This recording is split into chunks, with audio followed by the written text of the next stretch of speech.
Have you ever wondered how our perception can sometimes be far from reality? In Macbeth, the thin line between what is real and what's imagined leads to ambition, guilt, and ultimate tragedy. Why does Macbeth see a dagger that isn't there? And why does Lady Macbeth cry over a bloodstain that doesn't exist? Let's explore the blurred line between perception and truth in this play. Hello and welcome to Timeless Sparks. Macbeth dives deep into the ways ambition, guilt, and power twist our sense of reality. From witches' prophecies to ghostly hallucinations, the characters are caught in a web of their own making.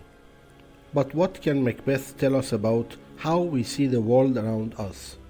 And how do we separate perception from truth? Stick around and we will unpack these big questions with examples from the play and quotes you will never forget. The story begins with Macbeth, a brave Scottish general who encounters three witches on a stormy heath. They greet him with strange prophecies. All hail, Macbeth! Hail to thee, Thane of Glums! All hail, Macbeth! Hail to thee, Thane of Cawdor! All hail, Macbeth! That shalt be the king thereafter. Intrigued and puzzled, Macbeth starts to believe their words when he is named Thane of Cawdor. Encouraged by his wife, Lady Macbeth, he kills King Duncan to take the throne, but ambition comes with a price. Haunted by guilt, both Macbeth and Lady Macbeth step into the world of madness. Macbeth sees visions like a dagger leading him to Duncan's murder, and later Banquo's ghost. Lady Macbeth, once the mastermind, becomes obsessed with an imagined bloodstain, crying, "Out, damned spot!" Their paranoia grows as Macbeth becomes a tyrant, killing anyone he sees as a threat. By the play's end, he clings to the witch's prophecy that no man born of woman can harm him. But even that perception is shattered when Macduff reveals that he was from his mother's womb untimely ripped. Macbeth falls, and with him his distorted reality crumbles. One of the main problems in Macbeth is how to tell what's real and what's not when your ambition clouds your judgment. The witches never lie, but their prophecies twist Macbeth's perception. For example, when they tell him he will be king, they don't say how. Yet, Macbeth assumes it is his destiny to make it happen, no matter the cost. As a result, perception becoming Macbeth's reality leads to destructive choices.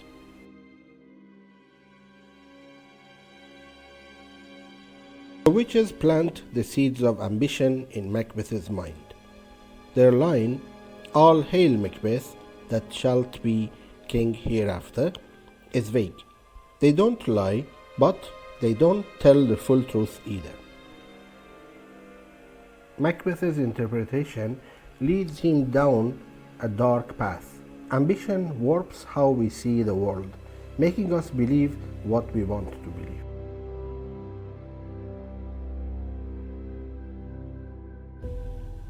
Is this a dagger which I see before me? This quotation from Macbeth shows how ambition creates illusions.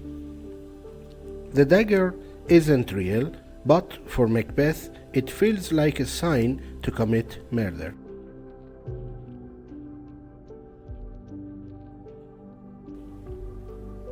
Lady Macbeth too suffers. Her cry, "Out, damned spot," reflects her inability to wash away guilt, both literally and mentally.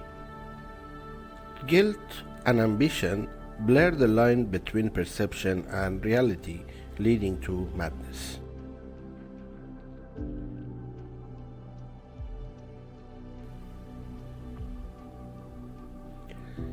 She should have died hereafter.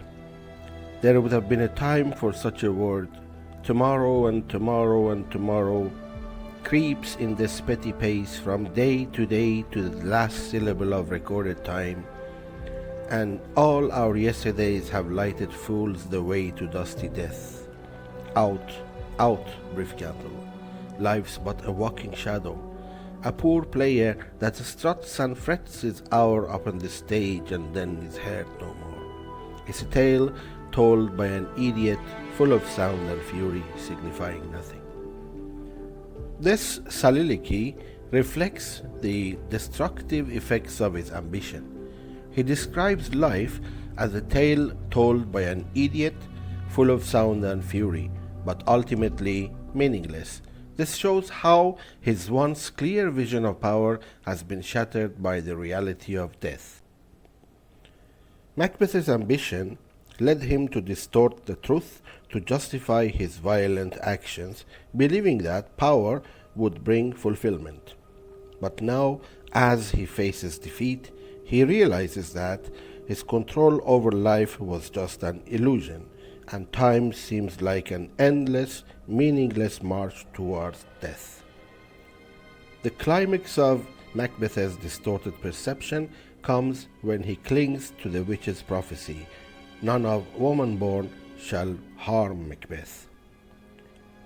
Convinced of his invincibility, he faces Macduff, and it's too late to realize that he misunderstood.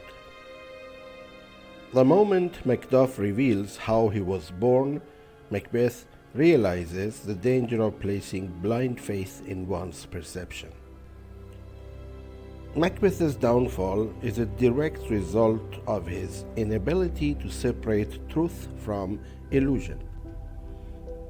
In other words, it's a cautionary play about the dangers of letting perception dictate reality. Now it's your turn. What do you think Shakespeare is saying about perception and reality? Can we trust what we see, or are we all like Macbeth in some way? Let us know in the comments below. Don't forget to like, subscribe and share this video with anyone who loves exploring the deeper meanings of Shakespeare's plays. Thank you for your time.